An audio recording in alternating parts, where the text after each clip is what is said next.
Dear students, आज की video में हम जेके बोर्ड क्लास 12 के लिए हिस्ट्री के मोस्ट इंपॉर्टेंट क्वेश्चंस को देखेंगे।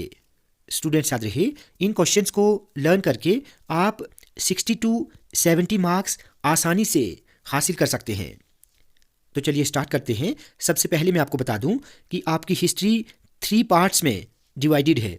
तो मैंने पार्ट वाइज क्वेश्चंस जो हैं वो यहाँ पर दिखाए हैं, आप इनको अच्छे से देखें। पार्ट 1 में आपको टोटल 12 क्वेश्चंस अच्छे से तैयार करने हैं। ठीक है, फर्स्ट क्वेश्चन क्या है? Describe the drainage system of the Harappan cities. Most important है। मोहनजोदारो का मोस्ट इंपॉर्टेंट है। इसके सेलिएंट फीचर्स क्या है ये आपने अच्छे से लर्न करना है। उसके बाद discuss the functions that may have been performed by the Harappan society, ये मोस्ट इंपॉर्टेंट है। उसके बाद discuss how archaeologist reconstruct the past, ये भी इंपॉर्टेंट है। उसके बाद explain the main features of Mahajanapadas, ये भी इंपॉर्टेंट है। Explain the importance of inscriptions, what are the problems faced by epigraphist. उसके बाद discuss the main features of modern dynasty या मॉडर्न एडमिनिस्ट्रेशन, ये भी अक्सर एग्जाम में पूछा जाता है। What valuable information do we get from Mahabharat, important है। उसके बाद discuss how and why stupas were built, ये भी बहुत बहुत इंपॉर्टेंट है। उसके बाद 10th में explain the teaching of Jainism, ये भी बहुत इंपॉर्टेंट है। और discuss the development in sculpture and architecture associated with the rise of Vaishnavism and Shaivism. और उसके बाद है टीचिंग्स ऑफ बुद्धिज्म, बहुत इंपॉर्टेंट है। ठीक है, इन क्वेश्चंस को आपने अच्छे से लर्न करना है। उसके बाद पार्ट 2 की बात करें तो पार्ट 2 में आपको टोटल 17 क्वेश्चंस को अच्छे से देखना है पार्ट 2 में। ठीक है, एक्सप्लेन द इंपॉर्टेंस ऑफ आइन अकबरी, ये बहुत इंपॉर्टेंट है। What are the architectural traditions that inspire the architecture of Vijayanagar empire. उसके बाद explain how the people of Vijayanagara obtained water for their needs. अब इसी क्वेश्चंस को ऐसे भी पूछा जा सकता है, तो आप यहाँ पर कंफ्यूज नहीं होना। ठीक है, इन दोनों का आंसर एक जैसा ही रहेगा। Why were the water resources of the Vijayanagara empire developed. ठीक है, ये आपने रीजंस बताने हैं। उसके बाद describe the main features of Mahanavami Dibba of the Vijayanagara empire. Explain the role played by the zamindar in Mughal India, बहुत इंपॉर्टेंट है। और मुगल नोबिलिटी के फीचर्स क्या हैं और how was their relationship with the emperor shaped. उसके बाद 7th और 8th ये कहीं ना कहीं एक जैसे ही है, इन दोनों का आंसर एक ही है। ठीक है, तो इन दोनों को आप अच्छे से देख लेना।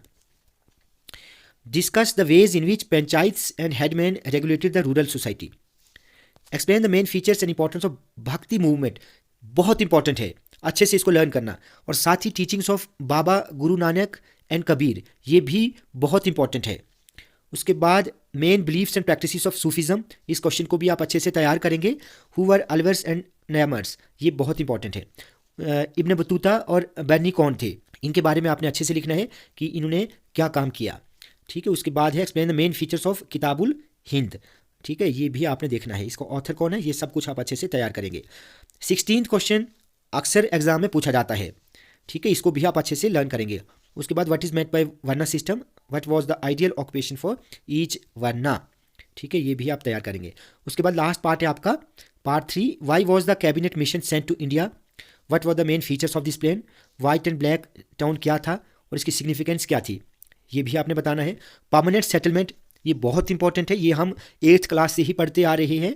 उसके बाद why were many zamindars auctioned after the permanent settlement, why was British India partition, ये बहुत इंपॉर्टेंट है। उसके बाद 6th क्वेश्चन भी बहुत इंपॉर्टेंट है, ये भी आप अच्छे से लर्न करेंगे। उसके बाद है what are the causes of revolt of 1857। जो कॉजेज हैं, चाहे वो सोशल कॉज है, पॉलिटिकल कॉज है या इकोनॉमिक कॉज है, उन सभी को आप अच्छे से लर्न करेंगे। वैसे ये क्वेश्चन आपको अच्छे से आना चाहिए क्योंकि ये हम 8th में भी कर चुके हैं। उसके बाद है what steps did the British take to suppress the uprising. उसके बाद गांधी जी ने जो नॉन कोऑपरेशन मूवमेंट स्टार्ट की थी, उसके बारे में आपने लिखना है, वो मूवमेंट क्या थी। How was non cooperation a form of protest, ये बहुत इंपॉर्टेंट है। सिमिलरली इसका आंसर 9th की तरह ही है। उसके बाद है in what way did Mahatma Gandhi transform the nature of Indian national movement, बहुत इंपॉर्टेंट है।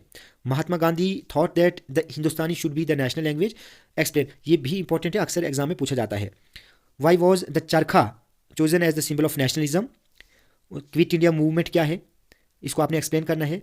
उसके बाद what were the ideals expressed in the objectives resolution, ये भी इंपॉर्टेंट है। उसके बाद doctor B.R. Ambedkar argue for strong centre in the constituent assembly, explain. इस क्वेश्चन को भी आप अच्छे से तैयार करेंगे। अब अगर हम मैप स्किल की बात करें तो देखिए मैप के लिए आपने इन पॉइंट्स को अच्छे से देखना है।